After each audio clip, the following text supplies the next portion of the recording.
आरोप आप पे ये लगता है अन्ना जी कि आप बंधक हैं अरविंद केजरीवाल के और किरण बेदी के, कि उन्होंने आपको बंधक बना लिया है। अन्ना जी वही कहते हैं जो अरविंद केजरीवाल कहता है, और बंधक हैं, आप प्रिजनर। अरे ये बाल सफेद हो गए धूप से नहीं। अगर वो किसी के बंधक होते तो महाराष्ट्र में 7 कानून नहीं बनने थे। राइट टू इन्फॉर्मेशन के लिए 10 साल लड़ा। कौन था मेरे साथ? ये सब अपने आइडिया से ये सब चलाया। हमारे कार्यकर्ता और हम सब मिलकर 7 कानून बनाए, और अभी ये जन लोकपाल दिल्ली में शुरू किया। तो ये बाल सफेद हो गए धूप से नहीं, ये अनुभव से हुए। पर सरकार ये कहती है कि जब तक हम किरण बेदी और अरविंद केजरीवाल से बात कर रहे थे तब तक उनका रवैया बहुत अड़ियल था। अन्ना जी से बात हुई तो डील हो गई, सेटिंग हो गई। जब तक केजरीवाल से बात कर रहे थे, बेदी से बात कर रहे थे, बहुत अक्खड़ थे, बहुत अड़ियल थे। लेकिन ये अड़ियल था क्या था? मेरे पास तो कुछ आया नहीं। मुझे कैसे पता चलेगा कि क्या बातें अड़ियल हो रही है या सही हो रही है, गलत हो रही है? मुझे तो किसी ने बताया नहीं। अगर ये बताते तो हम उससे सोल्यूशन निकाल देते थे, लेकिन ये बताया नहीं। इसका मतलब है कि पहले से जो ये लोग आरोप कर रहे हैं, कुछ न कुछ आरोप लगाना इसका काम ही बन गया। आप इजाजत देंगे मैं एक सवाल पूछना चाहता हूं, क्योंकि बार बार सरकार कहती है, कैमरे पे कभी नहीं कहती है लेकिन बार बार कहती है कि अन्ना जी का जो अनशन है ना, ये असली नहीं है। पानी में ग्लूकोज मिला के पीते हैं। पानी में कुछ डाल के पीते हैं। जब आप अनशन कर रहे थे, सरकार कैमरे के पीछे बार बार कहती है असली अनशन नहीं है, ग्लूकोज डालते हैं अन्ना जी। इसीलिए तो लालू प्रसाद ने कहा कि डॉक्टर से जांच करनी चाहिए। तो मैं इसीलिए कहा था कि जिसने 10-12 बच्चों को जन्म दिया, उनको क्या पता कि ब्रह्मचारी व्रत में कितनी शक्ति होती है। ये पहले आंदोलन नहीं मेरा। अरे 16 दिन तक अनशन किया मैं, 16 दिन तक। हाँ, तो ये पहली बार नहीं है ऐसे। ये देखना चाहिए, डॉक्टर का सलाह, डॉक्टर को चेक करके देखना चाहिए।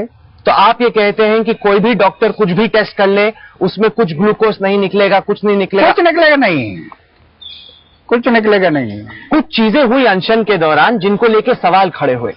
किरण बेदी स्टेज पे आई, उन्होंने घूंघा तोड़ा, वहां पे कुछ नाटक सा किया, जिसको लेके बहुत लोगों ने बोला कि ये तो अति हो गई, ज्यादा हो गया, इस तरीके से शोभा नहीं देता। आपको लगा जो उन्होंने उस वक्त कहा कि ये मुखौटे हैं, कुछ अलग कहते हैं, इस बाद में सही वो ठीक था या शोभा नहीं दिया? वो उसका कहने का मतलब किसी की निंदा करने का नहीं था। आज जो पक्ष पार्टी में कई लोग जो जिस रास्ते से जा रहे हैं, ये समाज के लिए ठीक नहीं है। उसका कहने का मूल मकसद ये था, किसी की निंदा करना, किसी का टर उड़ाना, ये नहीं था। कि आज जिसने अपनी जिम्मेदारी उठाई है ये समाज को साथ में लेकर जाने की, देश को, तो उन्होंने ये सोचना है कि मेरे पीछे समाज आ रहा है। पर जिस तरीके से किया वो तो ठीक नहीं था।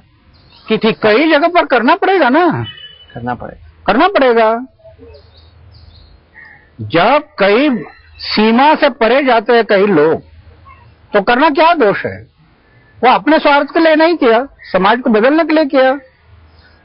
मैं आपसे पूछना चाहता हूं स्वामी अग्निवेश के बारे में। पहले लगा कि वो आपकी टीम में है, फिर टेप आया, किसी मंत्री से बात कर रहे हैं, कपिल उसका नाम है, लगता है कि वो भेदी निकले, मतलब आपके साथ थे लेकिन फिर भी आपके साथ नहीं थे। आप क्या सोचते हैं उनके बारे में?